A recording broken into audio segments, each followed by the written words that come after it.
Shot in 4K ultra high definition. Your number one source for local news. WRAL News. Coverage you can count on. Raleigh police are investigating a shooting at this apartment complex behind me. Coming up, I'll tell you everything we know so far. And the rain is out of here, but the cooler air has settled in. We're waking up to 40s this morning. We'll talk about the temperatures we're in store for this week. It will be a historic day in a New York courtroom. What you can expect as opening statements begin in the first criminal trial against former President Donald Trump. And those Carolina Hurricanes are hoping to cause a little more chaos tonight here at PNC as we head into Game 2. Just ahead, I'll explain everything you need to know as we head into the big night here at PNC Arena. Gotta love playoff time. It is 4:30, everybody, and it's also wake-up time for all of us. Good morning, everyone. I'm Renee Chu. And I'm Jeff Hogan. Yeah, early risers, welcome. Here we are, ready to go on our Monday. And changes coming in weather. Elizabeth Gardner in the WRAL Severe Weather Center right now. Boy, Sunday was a stinker there, but we're going to change things, maybe warm up a little bit. Huh? It was. We knew it was going to be. You know, I took advantage of it by doing a lot of lounging around on the couch. We are going to see gradual clearing for this morning. So we have the tower lit there in blue for clear skies. The big thing that you'll notice is we're going to settle into some chilly mornings, not just this morning, but a number of mornings this week. Right now it's 42 in South Hill, 43 in Roxborough, 45 in Goldsboro, 46 in Southern Pine. So it's definitely a cool start for us this morning, and our temperatures are much cooler than yesterday, anywhere from 15 to almost 20 degrees cooler. So that's a big change as you're heading out the door. Hour by hour, we will see gradual clearing as we get through the day, but we're going to stay in the 40s all the way up until around 9 a.m. We climb to just 56 at lunchtime, but into the mid-60s with a little bit of sunshine this afternoon. After that, we move back into the 70s for much of the week. I'll show you which day looks the nicest coming up. Elizabeth, thanks. We're following breaking news this morning. Raleigh police are at an apartment complex investigating a report of a shooting. It is happening on North Hills Drive, which is near Crabtree Valley Mall. Nick Perlin is live in the WRAL Breaking News Tracker. And Nick, police have been there for going on 2 hours now. That's right, Renee. We're at the Trails of North Hills apartment complex right by the Crabtree Valley Mall, like you said. And this scene is still taped off. Raleigh police are investigating. And I want to get behind the camera and just show you how large of a crime scene this is. Not only are we back here where I am, but you can see this crime scene. We're seeing tape all the way as far to this building right over here. I just saw police officers kind of walking around here not too long ago. I do want to show you this video from the WRAL Breaking News Tracker that I took at around 3 this morning. You can see Raleigh police actually knocking on doors and trying to interview neighbors nearby to get more information about what happened and what led to the shooting. We can confirm that there were shots fired, but we're still trying to learn if anybody was hurt and what led to this shooting. I'm going to stay on top of this one all morning. Reporting live in Raleigh, Nick Perlin, WRAL News. Today, another historic first in a New York courtroom. Opening arguments will happen today in the first criminal trial against a former president. Donald Trump faces dozens of charges related to hush money payments made to adult film actress Stormy Daniels right before the 2016 election. The jury of 7 men and 5 women was seated Friday. Trump has pleaded not guilty to the charges. He claims they are politically motivated. One of the first witnesses called to the stand may be David Pecker. He is the former publisher of the National Enquirer.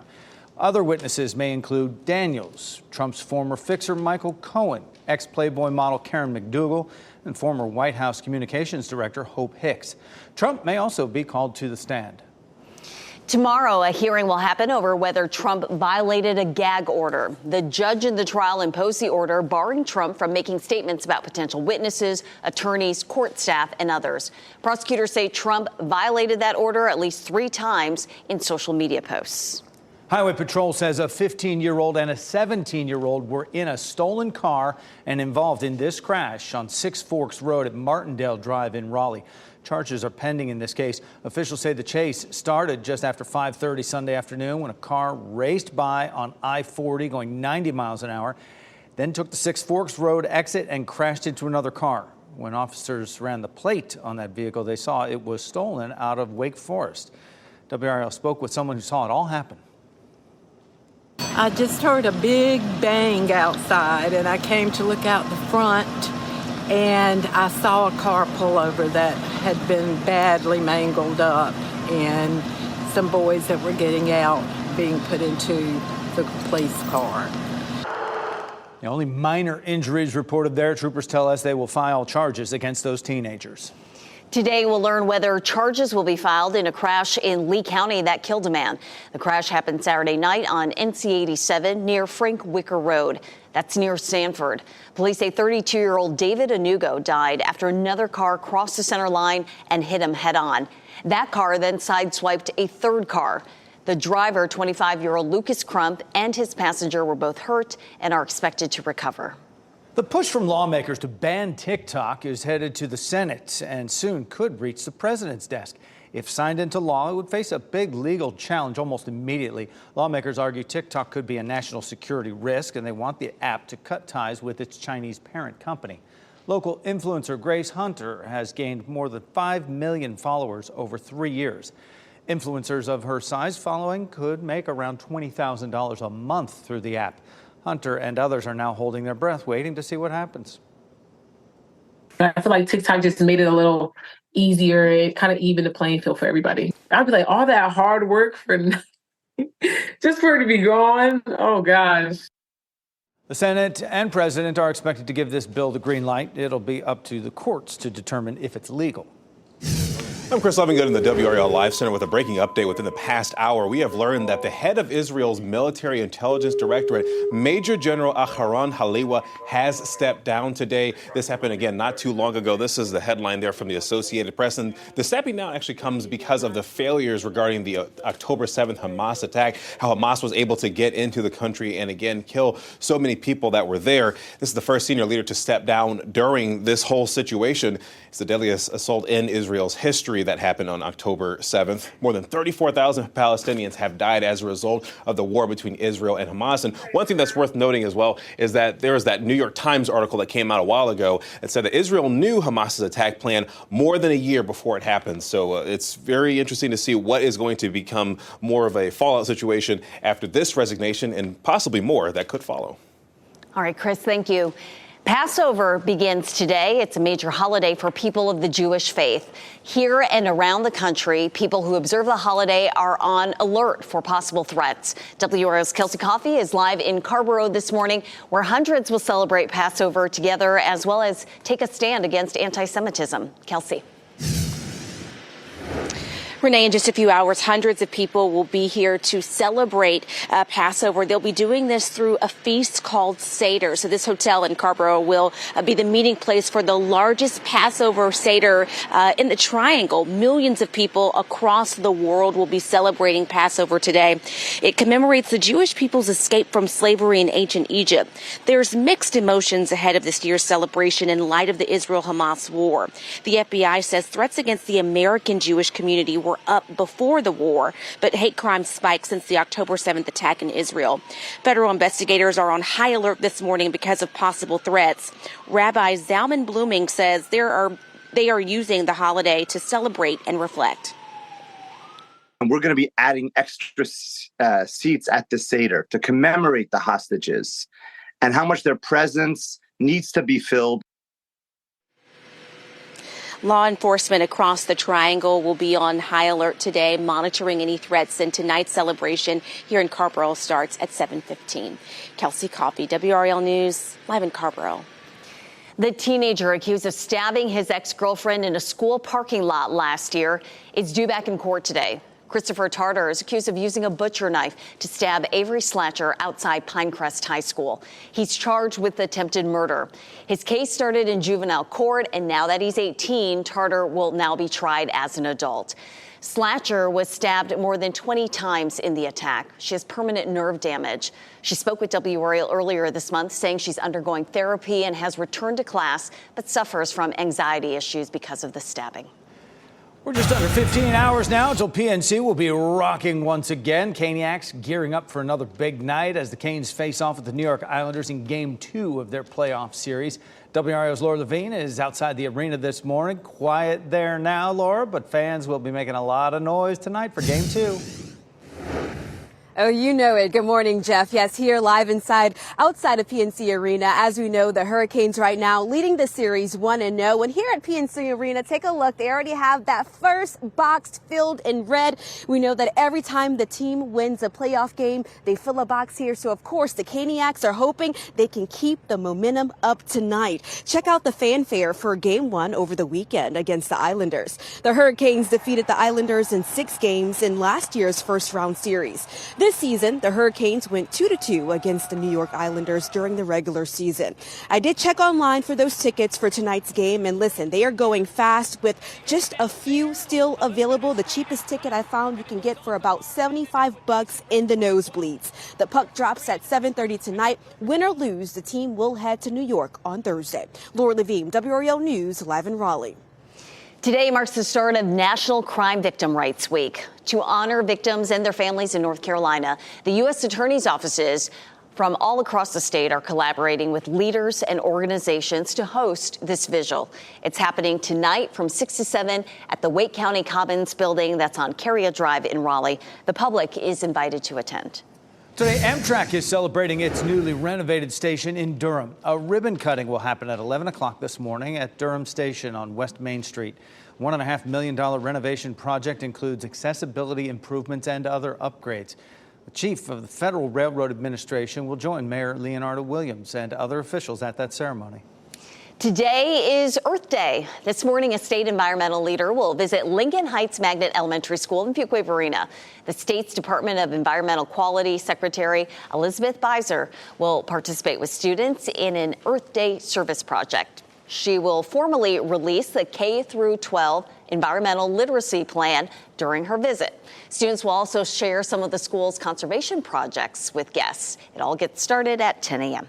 And Renee, folks in Durham got a jump start on their Earth Day celebrations. How city leaders are encouraging people to protect the environment. New security measures are in place at Columbia University today. Classrooms will be empty as pro-Palestinian protests there are growing. And it is a chilly start to your Monday morning as you're looking live in Franklinton right now. After the break, meteorologist Elizabeth Gardner is back with a look at when warmer temperatures will make a return.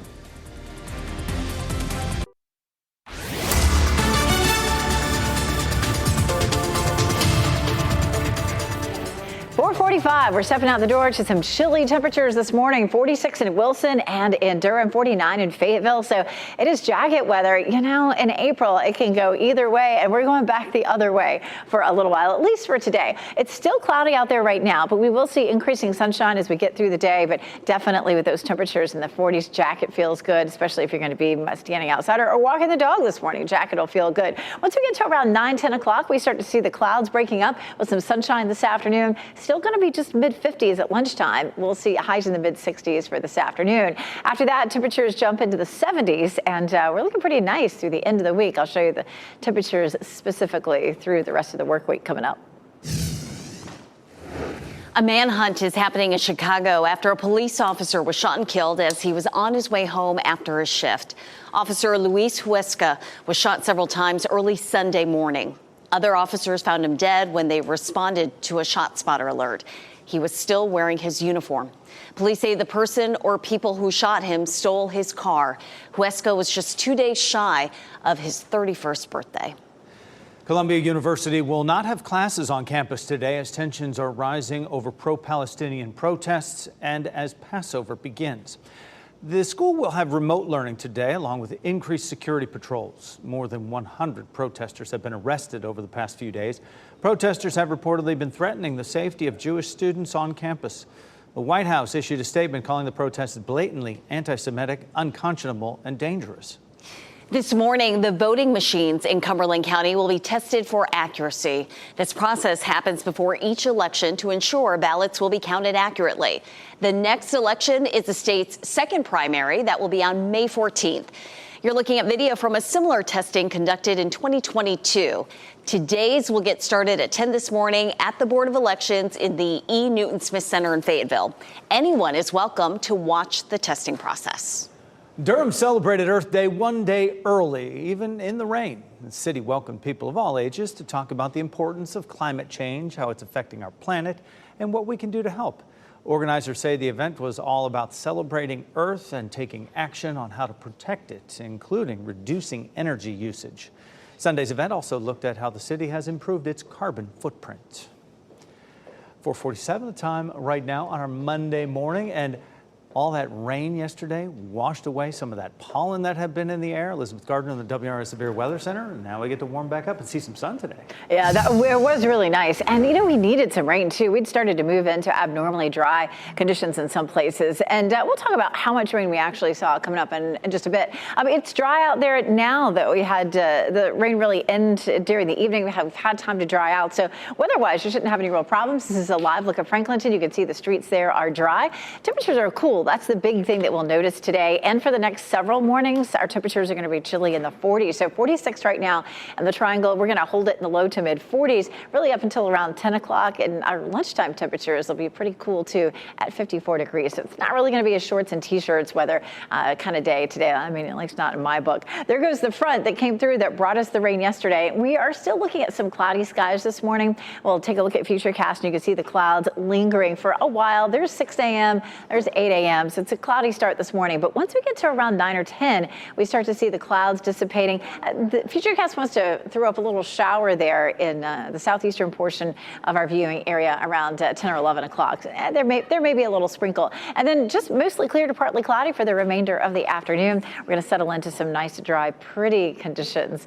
Check out the temperatures, though, heading out the door. It's cool out there. 42 in Henderson and South Hill, 46 in Wilson and Rocky Mounts, 45 in Siler City. We head down to the south, more 40s here, too. 46 in Irwin and in Raleigh, 47 Clinton, 46 in Southern Pines. Not really at any threat for frost this morning. It's just, on the chilly side. 64 this afternoon in Raleigh, 63 in Durham, and 65 in Fayetteville. Those are our temperatures for highs this afternoon. 74 is our normal high, so I'm running 10 degrees cooler than normal. But then after that, we're really close to normal. Tuesday through Friday, last week we had a bunch of days in the 80s, so we're just going to settle into normal conditions. Our normal low is 51, and we'll be closer to that Wednesday and Thursday, but we're looking pretty chilly on Friday and definitely cold tomorrow morning at 41. So you need the jackets in the mornings. But look at this really quiet 7-day forecast. We have a tiny chance of a shower maybe Wednesday. I am watching the weekend closely. Right now it looks like it'll be dry, but there is a system out there. Currently it looks like it'll stay away from us, but I'll be watching it just in case. And we do have one 80-degree day in our forecast for next Sunday.